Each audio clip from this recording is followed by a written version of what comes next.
ingredients to make this recipe are grated carrots, grated beetroot.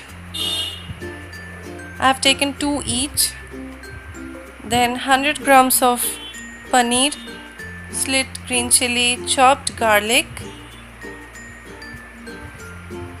Also I have taken Schezwan fried rice masala and Schezwan sauce and salt to taste. With only these ingredients we can make a quick sabzi with beet and carrot.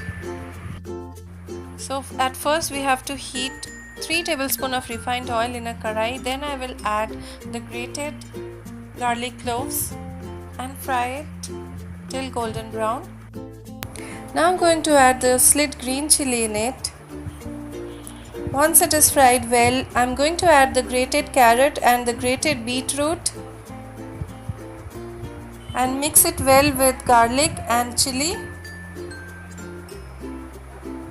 It smells really nice and it is loaded with vitamins and it's very good for health.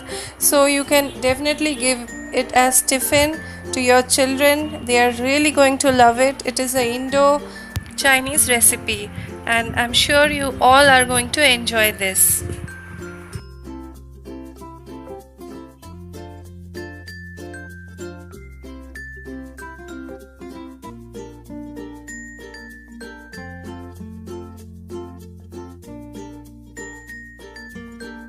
So friends, now I will add 1 teaspoon of salt in it and mix it well.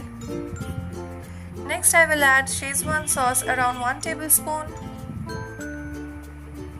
After that I will add the grated cottage cheese, that is paneer. And last ingredient is the Schezwan fried rice masala. It really adds to the flavor and it enhances the flavor very much. So cook it for next 3 to 4 minutes and then serve it hot with roti, paratha or naan. It's going to taste very nice and you can garnish it with more cottage cheese just the way I have done it. And if you give it to your children in tiffin, they are really going to enjoy it, and this is full of vitamins and it's very healthy and nutritious. So if you like my video, then please subscribe to my channel and thank you all for watching. Bye friends.